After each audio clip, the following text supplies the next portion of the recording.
ये कहानी एक ऐसी लड़की की है जो अपने पेरेंट्स यानी माँ बाप के साथ एक अलग ही प्लेनेट पर रहा करती थी। जहाँ पर एक कॉलोनी थी और उस कॉलोनी में उस लड़की के मॉम डैड और बस वही रहा करती थी। एक दिन वो उस प्लेनेट पर भी अकेली हो गई। उसकी क्या वजह थी, ये जानने के लिए आइए शुरू करते हैं आज की कहानी।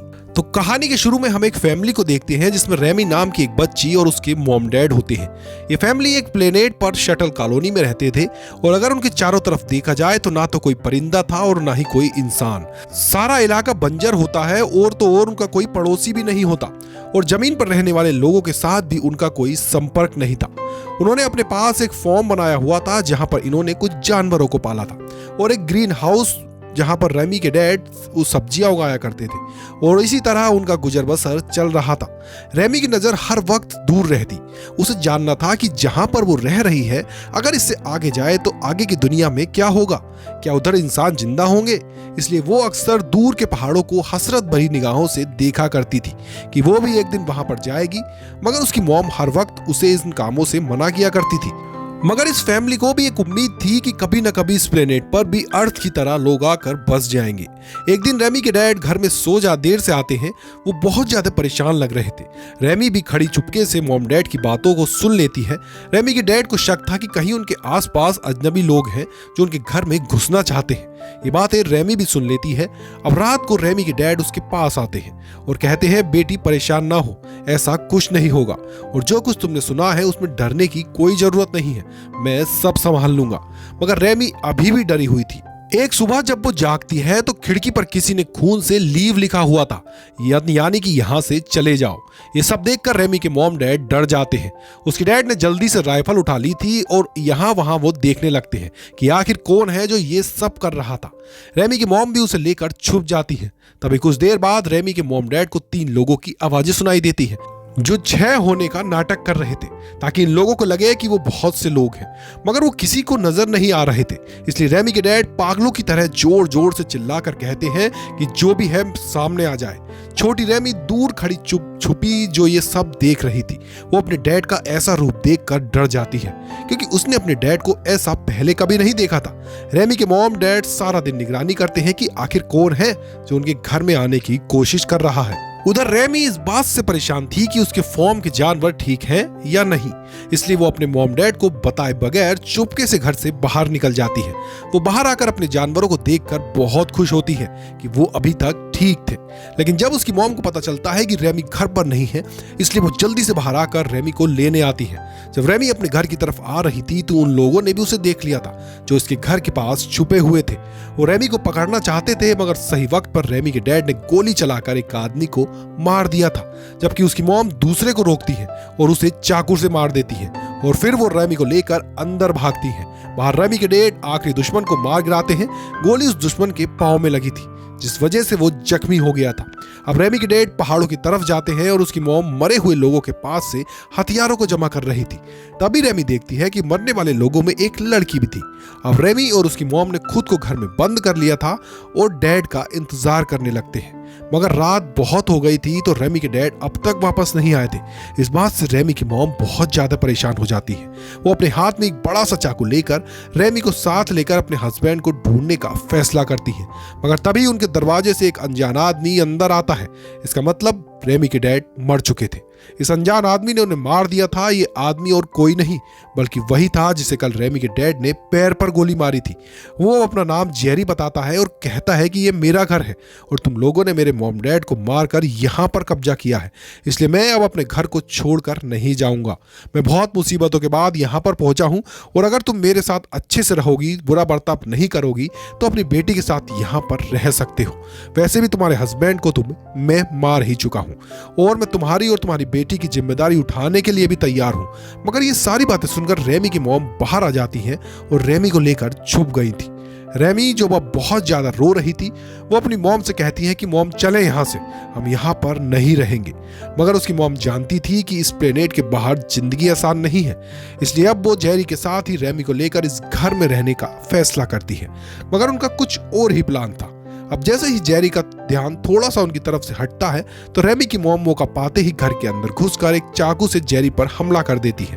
मगर उसने रेमी की मॉम को पकड़ लिया था और गन से मारने ही लगता है, मगर नहीं मारता और कहता है कि मुझे खुद को साबित करने के लिए 30 दिन का वक्त दो, मैं तुम्हें कुछ नहीं कहूंगा। अब रेमी की मॉम जेरी से कहती है कि मैं तुमसे कुछ नहीं चाहती, बस इतना कर दो कि मैं अपने हस्बैंड को उनकी मौत के बाद दफनाना चाहती हूँ। जब जेरी भी इस बात के लिए तैयार हो गया था और अब वो रेमी के डैड के साथ साथ अपने साथियों को भी दफना देता है जो रेमी के डैड ने मारे थे। अब वो और उसकी मॉम एक अनजान आदमी के साथ रहने लगी थी। रेमी बार बार अपनी मॉम से कहती प्लीज मॉम चले यहाँ से, पर उसकी मॉम जानती थी कि बाहर की दुनिया में इनके लिए जेरी से भी बड़े खतरे हैं। अब रेमी जेरी पर नजर रखना शुरू कर देती है। वो देखती है कि उसके पास बहुत सारे हथियार थे। अब वो उसके जाने के बाद रेमी जेरी के बैग की तलाशी लेती है जिसमें से उसे एक मास्क और एक लड़की की तस्वीर मिलती है। ये वही लड़की थी जिसको रेमी की मॉम ने चाकू से इसे बचाने की खातिर मार दिया था। अब रेमी और उसकी मॉम 30 दिन गिनना शुरू करती हैं। जेरी के वादे के मुताबिक वो उसके साथ रहने लगी थी। जेरी बाहर के सारे काम संभालता जबकि रेमी की मॉम घर के काम किया करती थी। एक दिन रेमी की मॉम अपने स्टोर रूम से एक रोबोट मशीन निकालती है जो एक पालतू जानवर की तरह रेमी को एक अच्छा दोस्त मिल गया था। वो बोलता और रेमी से बातें किया करता। एक दिन खाना खाने के बाद रात को रेमी की मॉम बैठकर जेरी से बात करती हैं। जेरी को सारी सच्चाई बताती हैं। वो कहती हैं कि जब हम यहाँ पर पहुंचे तो तुम्हारे मॉम डैड पहले ही मर चुके थे। हम अर्थ यानी जमीन पर रहने वाले लोग थे, मगर हमारा स्पेसशिप क्रैश हो गया जिस वजह से हम यहाँ पर फंस गए और दोबारा कभी अर्थ पर ना जा सके। अब सब जानने के बाद जेरी भी उनके साथ ठीक हो गया था। इसी तरह वक्त गुजरता रहता है। रेमी की और जेरी के दरमियान में अब एक रिश्ता बन चुका था। ये सब बातें जब रेमी देखती है तो उसे बिल्कुल भी अच्छा नहीं लगता क्योंकि आज भी वो जेरी को अपने डैड का कातिल समझती है। इसलिए रेमी अब सोचती है वो अपना सामान तैयार करती है और बिना कुछ सोचे समझे अपने स्टेशन को छोड़ने का फैसला कर लिया था। वो ये भी नहीं जानती कि आगे उसे जाना कहाँ है।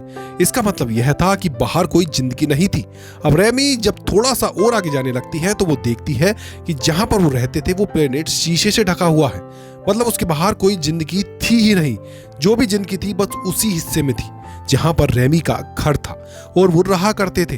तभी रेमी को एक बहुत बड़ा सा दरवाजा नजर आता है। वो उसे जब खोलती है तो उसके अंदर चली जाती है। इसलिए रेमी अब अंदर आकर जो उसके पास टॉर्च बॉल थी उसकी मदद से आगे बढ़ती है। उसे दूर से रोशनी नजर आ रही थी मगर उस टनल यानी सुरंग में अंधेरा और ऑक्सीजन की कमी की वजह से रेमी का सांस रुक जाता है और वो वहीं पर बेहोश हो जाती है। जब उसे होश आता है तो वो अपने बिस्तर में थी। पता चलता है कि जेरी उसे बचाकर ले आया था। वो उससे कहता है कि दरवाजे के उस पार धूल मिट्टी और ऑक्सीजन की कमी के अलावा कुछ नहीं है। तुम जितनी जल्दी हो सके इस बात को मान लो। तुम यहाँ से कहीं नहीं जा सकती। एक दिन जेरी को एक गिटार मिलता है जिस पर वो रेमी की मॉम को गाना गाने का कहता है। रेमी की मॉम भी वही गाना गाती है जो वो अक्सर अपनी फैमिली के साथ गाया करती थी। इसका मतलब यह था कि उन्होंने जेरी को अपनी जिंदगी में शामिल कर लिया था। ये देखकर रेमी रोने लगती है और खुद को एक कमरे में बंद कर लेती है। जब उसकी मॉम उसे मनाने जाती है मगर वो नहीं मानती। अब रेमी की मॉम को गुस्सा आ गया था। वो जेरी को मारने के लिए एक गन उठा लेती है क्योंकि वो ये सोच रही थी कि इसकी वजह से उसकी बेटी नाराज हो गई है और उसने अपने हस्बैंड को भी खो दिया है। जैसे ही वो उस पर गन चलाने को जाती है मगर उसमें कोई गोली ही नहीं थी, इसलिए अब वो चाकू लेने भागती है। जेरी भी उसके पीछे भागता है। बाहर खड़ी रेमी ये सब देख रही थी। जेरी ने अब रेमी की मॉम को भी मार दिया था। ये देखकर तो रेमी टूट गई थी। अब वही होना था जो उसने कभी सोचा नहीं था। उसे एक अनजान और अपने मॉम डैड के कातिल के साथ जिंदगी गुजारनी थी। इसलिए अब वो उससे बचने के लिए यहाँ से भागती है। जेरी ने उसे पकड़ लिया था और उसे रुकने का कहता है। एक छोटी बच्ची होने की वजह से रेमी के पास कोई रास्ता नहीं था, इसलिए अब उसे जेरी के साथ ही रहना था। रेमी की मॉम को उसी पहाड़ पर दफना दिया जाता है जहां पर उसके डैड दफन थे। वक्त ऐसे ही गुजरता रहता है। रेमी अब बड़ी हो चुकी थी और एक खूबसूरत लड़की बन जाती है जो अब जेरी के साथ रहा करती थी, पर मगर उदास और बिल्कुल चुप। अब उसके आसपास और भी बहुत से जानवर थे, बहुत सी सब्जियां थी। एक दिन जेरी रेमी को गोलियों से भरी हुई गन देता है क्योंकि इतने सालों में रेमी ने आज तक उसे मारने की कोशिश नहीं की थी।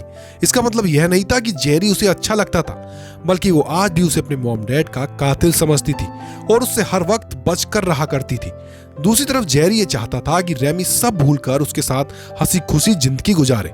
एक दिन वो उसे अपने साथ एक तालाब पर भी लेकर जाता है जहां पर रेमी पहली बार तालाब के पानी में नहाती है और फिर दोनों चुपचाप बैठकर शराब पीते हैं। जब ये घर आते हैं तो घर पर जेरी रेमी को उसकी मॉम की बनाई हुई तस्वीर देता है जिसे देखकर वो रोने लगी थी।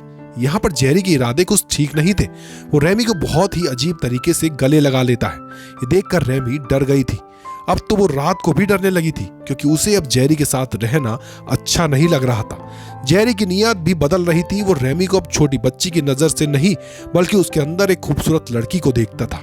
एक दिन जेरी रेमी से कहता है कि मुझे लगता है बस अब इस प्लेनेट पर तुम और मैं जिंदा बचे हैं, इसलिए तुम मेरे साथ रहो और हम बच्चे पैदा करके अपनी नस्ल को आगे बढ़ाएंगे, ताकि इंसानों का वजूद कभी खत्म ना हो। मगर रेमी साफ मना कर देती है। वो कहती है कि मैं दुनिया में आखिरी ही क्यों ना बचूं, मगर तुम्हारे साथ, अपने मॉम डैड के कातिल के साथ कभी नहीं रह सकती। इतना कहकर वो रोबोट मशीन के साथ बाहर चली जाती है और बहुत सोचने के बाद उसने ये जगह छोड़ने का फैसला कर लिया था। इसलिए लेकिन जेरी को रेमी के इन इरादों के बारे में पता चल जाता है, इसलिए वो उसके कमरे से मास्क लेकर बाहर आ गया था, ताकि रेमी कभी भी उसे छोड़कर ना जा पाए। वो भी उसके पीछे भागती है और मास्क को लेने की कोशिश करती है, मगर गलती से वो नीचे गिर जाती है और बेहोश हो गई थी। जब उसे होश आता है तो वो खुद को बेड पर बंधा हुआ पाती है। उसके सामने जेरी बैठा था, जिसके गलत इरादे साफ उसकी आंखों में नजर आ रहे थे। वो उसे कहता है, देखो अभी भी तुम सोच सकती हो, मगर रेमी अभी भी उसकी बात सुनने को तैयार नहीं थी। लेकिन अब जेरी उसके साथ जोर जबरदस्ती करने की कोशिश करता है। रेमी की चीखें सुनकर उसकी रोबोट मशीन अंदर आ जाती है और अपने हथियारों का इस्तेमाल करके जेरी पर हमला कर देती है, जिससे जेरी दूर जाकर गिरता है। मगर जेरी अभी भी मरा नहीं था। वो अब उस रोबोट को गोली चलाकर खत्म कर देता है। उधर रेमी ने भी खुद को आजाद कर लिया था और फौरन एक राइफल उठाकर जेरी के सर में गोली मार देती है। वो भी अब मर चुका था और उसकी लाश को भी वो पहाड़ पर दफना देती है। थोड़ी देर बाद रेमी को यह एहसास होता है कि वो कितनी अकेली है।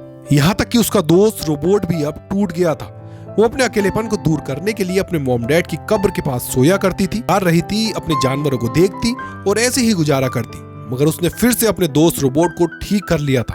अब वो यहाँ से जाना चाहती थी, इस उम्मीद के साथ कि शायद उसे इस बंजर जमीन पर कोई इंसान नजर आ जाए। वो यहाँ से जाने की तैयारी करती है और अपने दोस्त रोबोट मशीन को अलविदा कहती है। वो जाते हुए आखिरी बार अपने घर और जानवरों को देख रही थी। फिर वो मास्क लगाकर उसी सुरंग के अंदर जाने लगती है जहां से कभी उसने बचपन में जाने की कोशिश की थी। अब वो पूरी तरह से तैयार थी। वो देखती है दूर दूर तक बंजर इलाका था, लेकिन फिर भी उसे यह जानना था कि क्या वो इस दुनिया में बिल्कुल अकेली है।